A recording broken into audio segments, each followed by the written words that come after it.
How's it going, everybody? I am Donut. This is, of course, a Black Lives Matter, all cops are bastards, and trans rights supporting channel. If you're not supporting that shit, get the fuck off this channel. I am reacting now to the One Piece movies. Let me say, before we do any of this, I've already seen Strong World, Film Z, Film Gold, Stampede, and Movie 6, which was the Baron Omatsuri movie. I've already seen all of those, so I'm reacting to all of the ones that I have not seen prior to starting reactions. I don't know anything about any of the movies except for the ones that are, you know, we're doing a retelling of Alabasta or we're doing a retelling of Drum Island. If you don't know, I've done reactions to the manga, by the way. I still do reactions to the manga roughly every week, sometimes a little bit behind, but, you know, you can find all that on the Patreon. It's released for free for everybody. I just can't put it on YouTube because Shueisha is going to copyright strike the fuck out of me. Similarly, all my past reactions I can't put on YouTube either, so I've done reactions starting from Whole Cake Island. You can find them in the description.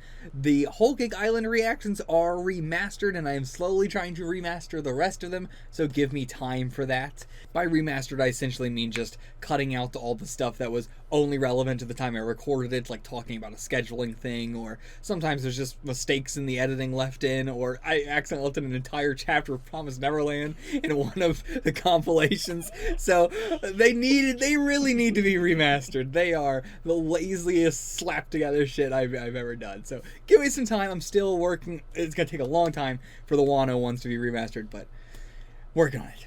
In the meantime, we're doing the One Piece movies. Movie 1, I don't think there's any subtitle for it or anything. It's just Movie 1. Let's get into it. If you want to see it, check it out in the description below. It's all already synced up. No syncing up required. Full length, available for everybody. Go check it out.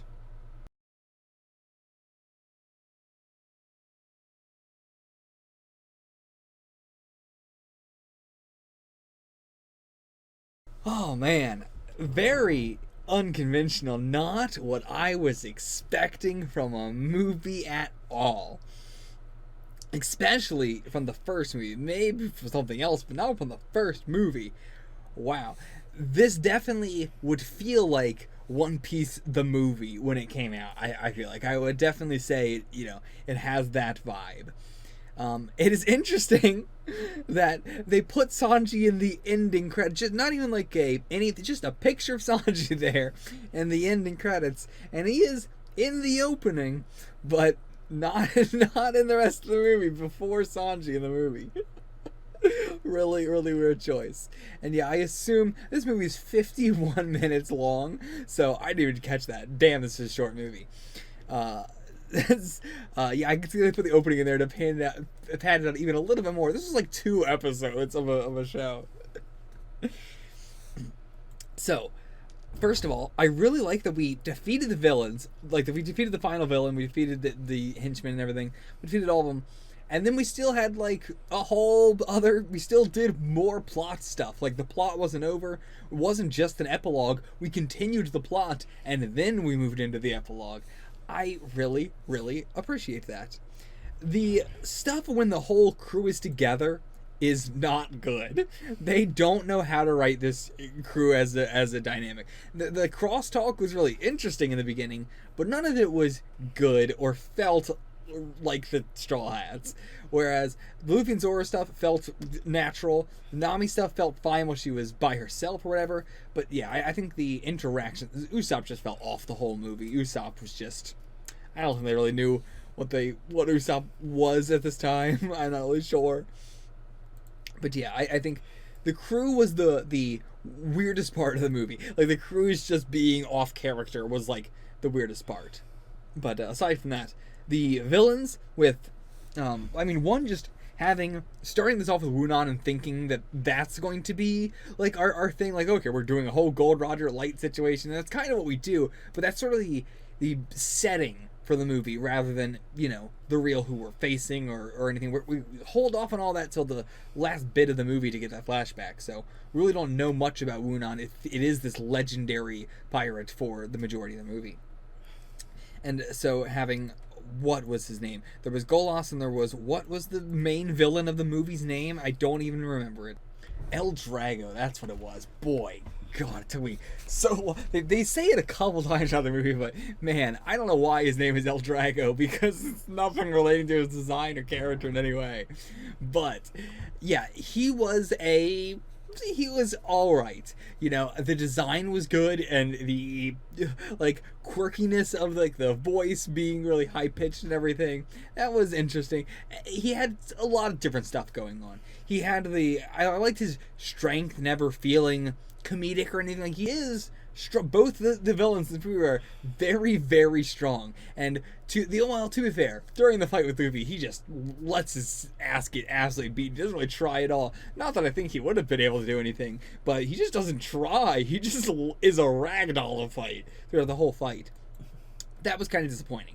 But throughout the rest of the movie before that, he is, very physically capable, even if he is extremely dense and everything. I liked the scene where the kid was going up to him with the stick, and he just picks the stick up and then just tosses the kid, and he flies up in the air because he's so, strong. Just a flick makes him go up that high. And Golas,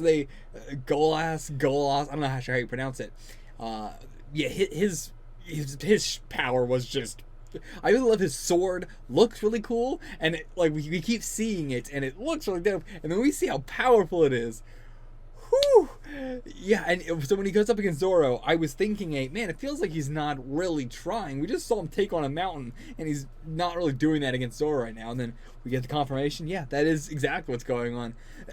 I said it was cool having our secondary antagonist be someone who is like a mercenary, and that is tied into Zoro. And they didn't really go anywhere with that, but they did say, like, oh, it's Pirate Hunter Zoro. So, I feel like they could have gone more with him being a mercenary, Zoro being a pirate, ex-pirate hunter and stuff. They could have done more with that, and they really didn't. But, everything about Golas, I really, really loved. Zoro, again, defeating them on you do not have the honor that I do. Like, you are lowering yourself to pay money for this, or to, use your sword for money and all that, which is what Zoro used to do, but now he has grown past that. And so he's like, yeah, come face me later. Always love that shit.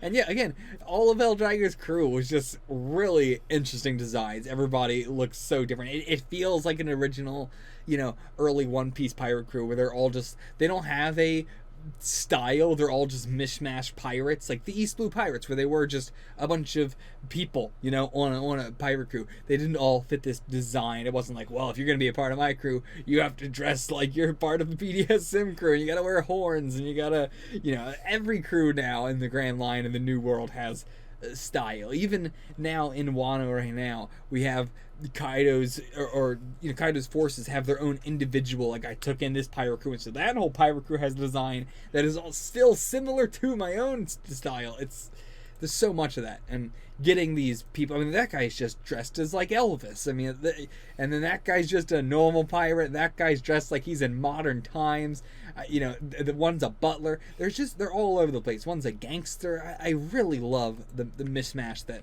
early One Piece didn't, even like early Grand Line did. A lot of early Grand Line had that as well. As well as, again, we are back in like extremely early One Piece territory where Toei was actually trying, and we have plenty of black characters and people of color, and just so many people in this are various shades of color. There's very little white people. Usopp is a black in this movie. I appreciate it. We're back in this era before everybody slowly started getting whitewashed, which is still mostly Oda's fault. It's more Oda than Toei's fault. Toei was the one who made them, people of color first, and then Oda said, no, fuck you, I'm not allowing it. But I appreciate it. It really, adds a lot to the character designs to have everybody be so diverse. And yeah, love it. Just really appreciate it. Also, the lighting in this movie was really good as well. Like, just depending on what lighting they were in, everybody was, like, the lighting on the characters were changing dramatically based on each scene. And I really appreciate it. Again, it gave it a very... I could feel them being in this forest, like under trees, or in this dark environment where there wasn't much light, or when they were out in the big sun and everybody was a lot lighter. Like, yeah, it really felt natural, like how actual skin tones are and stuff. And again, like, I wouldn't necessarily need that in actual anime or in actual One Piece even, but it's just the amount of detail put into stuff like that. And again, the Oden guy counting everything on the, I don't remember what those things are called, but the the thing he was using to count how much they owed him. And the guns at the, like, all the guns in this only being able to fire once before they have to just get another gun entirely, because it takes like what, like a full minute or so, or even longer than that, to reload one of those kind of guns. But Oda was just like, I didn't want to do that, so I didn't do that. But yeah, I appreciate the amount of, like, they went harder into this time period than Oda did, and I love that. It's going above and beyond. It's something that I would. It feels un-One Piece like in a way that is hyper. I don't know how to put it. I really don't know how to explain it. Like, I wouldn't want it in the manga. I wouldn't want it in normal One Piece, I don't think. But it is. I'm glad we got it somewhere. And God, just as I'm just, going through the movie again, just looking through clips and stuff, Galos's design is probably the highlight of this whole movie. Galos is really fucking dope. And, I wonder if the whole Wunan and Oden thing and gold and everything like that really inspired Oda with the Oden and Wano and everything. Like, there is slight similarities. I can see how he would be, a little bit inspired by the relationship they did with Wunan and Oden. It's really interesting, like, specifically with the, like, you're just some dude who sells Oden / eats Oden or whatever, and you are this big legendary pirate of, great fame and everything. Again, Wunan is the Gold Roger light, so to then just have it be actual Gold Roger and someone named Oden is, feels fitting. Feels like I could see the connection there. Little small stuff like the lock picking as well was, fascinating. Like, getting to see not just let's just break the lock really quick, but we have to lock pick the lock. The map thing was, a nice touch, even if it was, it did end in a very, very One Piece way. Just, oops, we burned it all up, but yeah. Well, so much higher than my expectations were. I cannot believe. Even, like, the animation of Golos picking up the gold out of the sand, I love that. It's weird how, like, this has a pretty shitty animation in it, but there's a lot of stuff in here that is better animated than even stuff that currently in One Piece is animated, which is sad. Not the fights or anything, but just, like, the small slice of life stuff, I wish there was more of that in One Piece, little small animation details, but never gonna get it.